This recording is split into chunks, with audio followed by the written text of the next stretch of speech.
Welcome to my channel Forever Celeb. Tomorrow, the world was supposed to watch something joyful.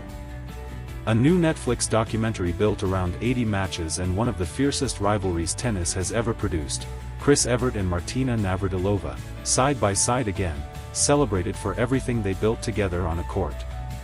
Tonight instead, Chris Evert sat down and wrote 4 sentences no champion ever wants to write. Not once. Not twice. For the 3rd time in 5 years, the cancer that took her sister has returned to the body of a woman who spent her entire career being admired for exactly one thing above all else: control. Control over her serve. Control over her composure. Control over a tennis court for nearly 2 decades at a level few athletes in any sport have ever matched. And now, for the 3rd time, that control has been taken from her by something no backhand can ever return. The foundation of everything. Christine Marie Evert was born in Fort Lauderdale, Florida on December 21, 1954, the second of 5 children in a family where tennis wasn't a hobby. It was the language spoken at the dinner table. Her father, a tennis professional at the city's public courts, put a racket in her hands almost as soon as she could hold one. No private academy. No inherited advantage. No shortcut. Just discipline, early mornings, repetition, and a child learning to control a ball before she'd learned much else about the world. By the time most children were memorizing multiplication tables, Chris Evert was already developing the trait that would define her career: composure. While other young players threw rackets, argued with officials, and fell apart under pressure, she stayed still. Quiet. Almost unsettlingly calm, no matter the score. Tennis insiders started calling her the Ice Maiden, a nickname she neither sought nor fully welcomed, but one that captured something real about the discipline underneath. At 16, she beat the reigning world number 1. At 18, she was already dismantling opponents not with raw power but with surgical precision, centered around a 2-handed backhand that an entire generation of players would spend years trying to copy. By the time she turned professional, the tennis world understood it was watching something rare, not just talent, but total control. 18 Grand Slam singles titles. 157 singles titles overall. 32 doubles titles. A career built not on flash, but on an almost frightening consistency. For 2 decades, Chris Evert rarely lost to the same player twice. She rarely lost her composure at all. But composure, she would learn much later, is not the same as control. And no amount of discipline on a tennis court can prepare a person for the one opponent that doesn't play by any rules. The rivalry that became something more. If Chris Evert was ice, Martina Navratilova was fire.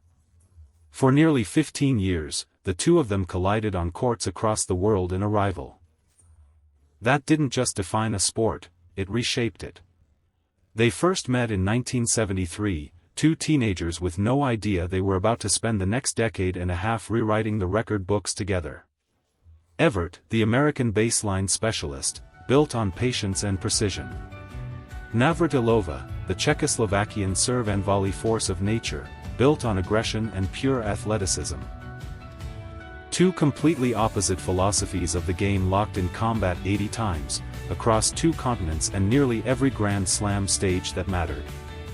80 matches. 80 times these 2 women walked onto a court knowing the other had studied every weakness, every habit, every tell. 80 times the tennis world held its breath. It remains, to this day, one of the most studied rivalries in the history of any sport. Not just for its length, but for what it revealed about 2 entirely different ways of fighting for the same thing. What made it genuinely rare was what never showed up: bitterness. The hatred that fuels most great sporting feuds simply never materialized between them. There was respect instead, real respect, the kind that's far harder to manufacture than animosity. Something shifted somewhere between the matches, and 2 fierce competitors became something neither rivalry scripted usually produces: genuine friends. The kind who call each other after a diagnosis. The kind who sit beside each other decades later, no longer as rivals, but as two women who understand something about each other that almost no one else on earth can. A life off the court. In 1989, Chris Evert walked away from professional tennis for the last time at 34 years old. What waited outside the white lines was something far less controllable, an actual life, built the way most lives are, through trial, error, and love that doesn't always last. Her first marriage, to British tennis player John Lloyd in 1979, made them a tabloid fixture for a time, two professional athletes navigating fame and competition inside the same marriage. It ended in divorce less than a decade later. Her second marriage to Olympic skier Andy Mill in 1988 brought the chapter that mattered most to her privately, motherhood. Together they raised 3 sons, and those who knew her during that period described something entirely different from the Ice Maiden, a mother fiercely present, determined to give her children the grounded childhood that life on tour had never allowed her. That marriage ended after 17 years. In 2008, she married golfer Greg Norman in a union that drew significant public attention. It lasted less than 2 years. 3 marriages. 3 attempts to build something permanent in the one arena where permanence had always come easily. Off the court, Chris Evert was simply human, navigating the same heartbreak and uncertainty that most people quietly carry through their own lives. She didn't retreat from public life when playing was behind her. In 2011, she joined ESPN as a tennis analyst and commentator, translating the same discipline that had won her 18 slams into a second career built on sharp, technical insight that players and fans came to respect deeply. The voice once known for icy composure at match point became known instead for the kind of expertise that only comes from having lived every moment of what you're describing. The sister, the test, the diagnosis. Threaded quietly through those decades was a family bond that mattered more to her than anything the public usually saw. Her sister, Jean Evert Dubin, had also been a professional tennis player, never reaching Chris's heights, but sharing something no trophy could replicate, the same childhood on the same Florida courts, the same father teaching them the same strokes, the same blood. In 2020, the world stopped for almost everyone. For Chris Evert, it stopped for one reason. Her sister was dying. Jean had been diagnosed with ovarian cancer. Her illness progressed quickly. No cameras. No headlines. Just 2 sisters who had once shared a childhood on the same courts now sharing something no backhand could reach. Jean Evert Dubin died in 2020. She was 62 years old. Grief, for most people, eventually settles into something quieter. For Chris Evert, it led her, not long after burying her sister, to a doctor's office for a genetic test. The kind most people only think to take after a disease has already taken someone they love. The results came back and changed everything. She carried the BRCA1 mutation, a hereditary genetic variant that significantly increases lifetime risk of both breast and ovarian cancer. The same mutation that, in all likelihood, had quietly shaped her sister's fate before either of them knew what they were carrying. For a woman who had spent her life believing outcomes were earned through preparation and discipline, this landed as something almost unbearably unfair. This wasn't a risk she had built through choices. It was written into her before she ever picked up a racket. She didn't look away from what the test revealed. In December 2021, she scheduled a preventive hysterectomy, a surgery undertaken specifically because of the elevated risk the mutation carried, not because any cancer had yet been found. It was, in every sense, an act of control. The same instinct that had once anticipated an opponent's next shot before it was struck, now turned toward her own body. What the surgeons found during that surgery was something no amount of preparation could have softened. A tumor. In one of her fallopian tubes. Discovered in the middle of a surgery that was supposed to be entirely preventive. The procedure performed to stop a disease before it started had instead uncovered a disease that had already, quietly, begun. Ovarian cancer, stage 1C. She had done everything right. She had taken the test most people never take. She had acted immediately. And the disease had still been there, waiting, just ahead of her best effort to outrun it. Fighting in full view. She didn't stay quiet for long. In January 2022, Evert told the world what the surgery had found. Direct, composed, characteristic, a woman choosing to face things head-on rather than around them.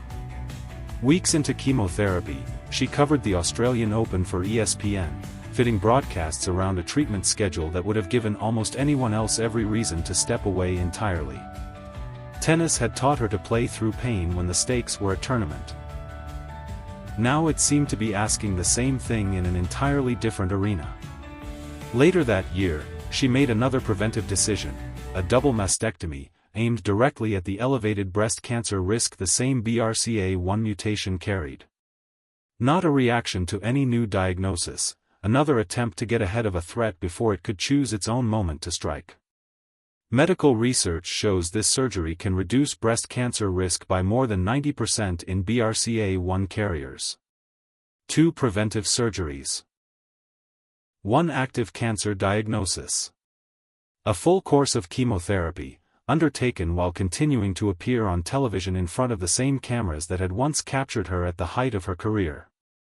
By the beginning of 2023, she received the news she had been working toward, cancer-free. For a brief window, it looked like the story might end there. The remission that didn't hold. It didn't.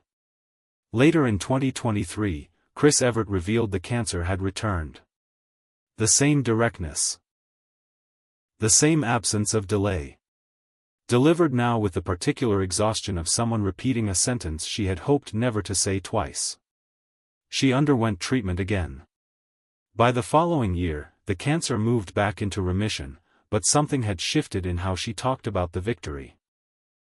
The competitive framing of the first battle had quieted into something more honest about what surviving had actually cost, and less interested in performing strength for an audience that had only ever known her as a winner. She spoke about it publicly alongside Martina Navratilova, diagnosed with her own cancer around the same period. The 2 women who had spent 80 matches trying to outthink and outfight each other now found themselves on the same side of an entirely different kind of contest, one neither of them had trained a single day to face. In an interview on the Today Show, Evert offered one of the most honest reflections of her life. As an athlete, she explained, you feel like you have control over your own game. But with cancer, there is no control. So you have to surrender. Surrender. A word she had never needed on a tennis court, not even in the matches she eventually lost. Cancer had required a vocabulary she had never needed before, one built around acceptance rather than resistance.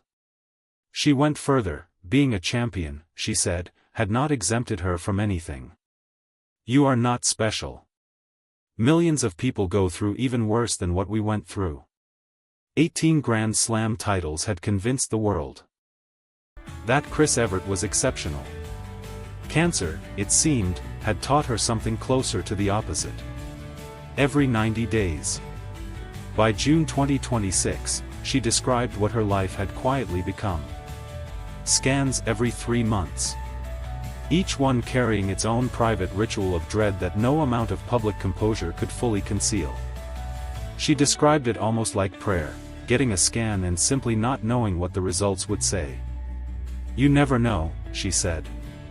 You never know. You never know. 3 times she repeated the same 4 words, as though saying them once was never quite enough to capture how completely uncertainty had replaced the control she had once commanded. She didn't know it yet, but the next scan would not bring the relief she'd been waiting for. The 3rd time. On June 25, 2026, Evert picked up her phone and did the thing she has now had to do 3 times in 5 years. She told the world the cancer was back. The timing was almost unbearable.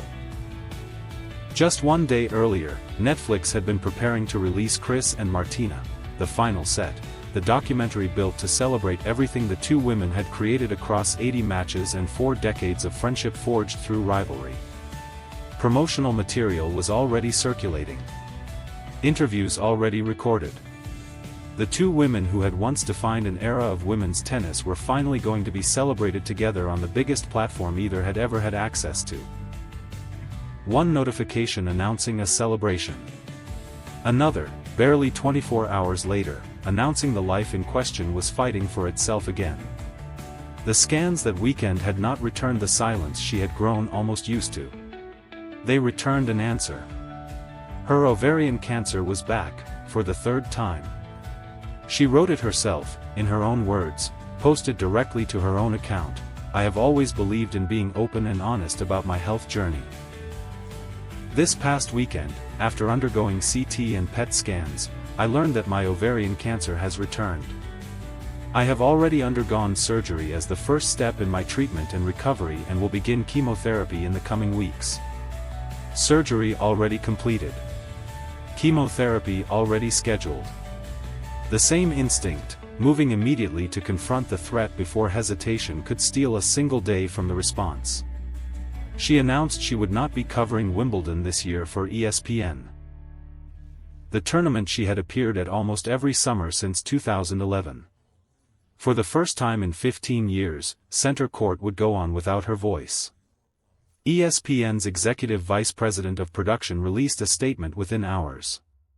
Martina Navratilova left a message of support directly beneath the announcement, a quiet, private gesture between two women who have long since stopped needing grand statements to communicate what they mean to each other. And Evert, even now, facing a third battle against a disease that has already come back twice, closed her statement not with despair, but with something closer to her old self. Ovarian cancer is relentless. But I will stay optimistic and determined in continuing to fight this battle. I look forward to seeing everyone again soon. 8 words written by a 71-year-old woman who has now had to find the strength to write some version of this sentence 3 separate times in 5 years. The truest measure. There is no scoreboard for this. No ranking system, no head-to-head record, no statistic that tells us in advance how a third fight against something this relentless will end. What we do know is the pattern: a woman who has never once hidden from a diagnosis, never delayed treatment out of fear, never let denial slow a decision that needed to be made immediately. Twice already, that pattern has bought her more time. She built a career on control. 18 Grand Slam titles. A two-handed backhand copied by an entire generation. 2 decades of composure so consistent it earned her a nickname carved from ice. And then, starting in 2020, she was handed something no preparation could fully ready her for: a disease that doesn't care about rankings, doesn't respect a career record, and answers to nothing she ever learned to control on a tennis court. What she has shown instead, across 3 diagnoses and counting, is something arguably rarer than control: the willingness to surrender to what cannot be controlled, without ever once surrendering the fight itself. Those 2 things existing at the exact same time, inside one woman, that may be the truest measure of who Evert actually is. Far more than any trophy she ever lifted on a court. The documentary celebrating her legacy will still premiere. The highlight reels will still air, full of footage of a younger woman who never seemed to lose her composure. But this week, the headline isn't about what she achieved decades ago. It's about what she is fighting for right now, in real time, with no script, no opponent she can study in advance, and no guarantee at all of how this match ends. She is, at this moment, beginning chemotherapy for the 3rd time in 5 years.